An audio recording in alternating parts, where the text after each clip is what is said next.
Hello mga sorry, good evening. So, ngayon lang ako, gagawa na lang ako ng content kasi hindi pa ako inantok tapos katapos ko lang kumain. So, nag-close kasi kami na 9:30 din, kumain din ngayon, tapos na. So, habang nagpapahinga, gagawa ako ng content. Okay, now as I knew, ay ba na ba? Business owner, kahit anong business man yan, dapat meron tayong saklaw o factors or mga areas sa business mo na dapat alam natin. Alam mo, hindi sapat yung puhunan lang, hindi sapat yung meron kang pwesto or meron kang pera, meron kang pampuhunan, hindi sapat lang. Merong mga basic knowledge or basic na dapat alam mo with regards to your business para hindi ka magulat. Okay.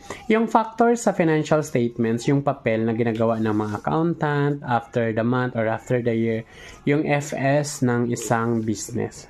FS.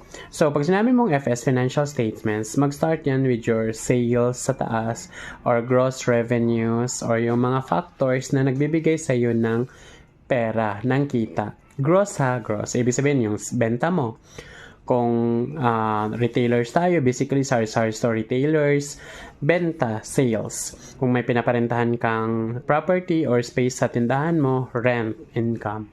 So yun yung nag-pertains ng pasok ng pera sa business mo. Bandang gitna is nandun yung lahat ng expenses, lahat ng gastusin mo. Like food na related sa store mo. For example, daily expenses mo like electricity, water, tubig, wifi, etc. na related sa store operation. Ibig sabihin na related, ginamit sa mismong store operation. Pwedeng hindi mag-function yung store mo kung wala ang mga ito. Then, bandang baba mo is nandun na yung pinaka-net. Kung malaki yung benta mo, tapos maliit lang expenses mo, malamang meron kang net income. Pero kung maliit lang yung benta mo, tapos malaki pa rin yung expenses mo, maramang maka-incurred ka ng losses. Once nakapag-incurred ka ng losses, ang mababawasan nun is yung capitalizations mo or yung capital mo. That's why, dun papasok yung mga tindahan, no? Na nagsasabing unti-unting nawawala yung paninda nila kasi nga hindi nila namomonitor na naglo-losses na pala sila every month at nakakain na yung capital ng store nila or yung business nila. So as a newbies or bago na nagtitindahan, dapat alam na alam natin yung mga factors na yon.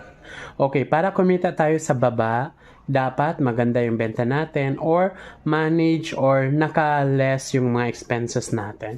Yung expenses kasi merong variable expenses. Yun yung mga namamanage, napuputol, or nako-cost cutting mo, like for example, electricity, daily expenses mo sa food, imbes na lagi kang lechon manok, mag-ano ka rin minsan, magpansit canton, or mag-itlog ka muna habang wala ka pang benta or hindi pa maganda yung benta mo.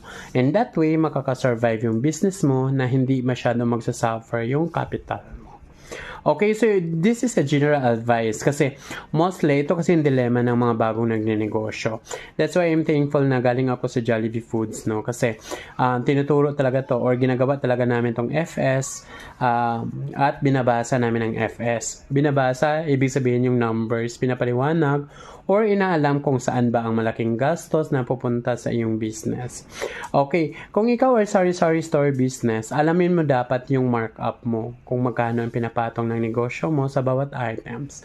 Tapos, pag nandito na yung sales mo, tingnan mo kung 10% ka nagpatong is 10% lang dun dapat yung gross profit mo.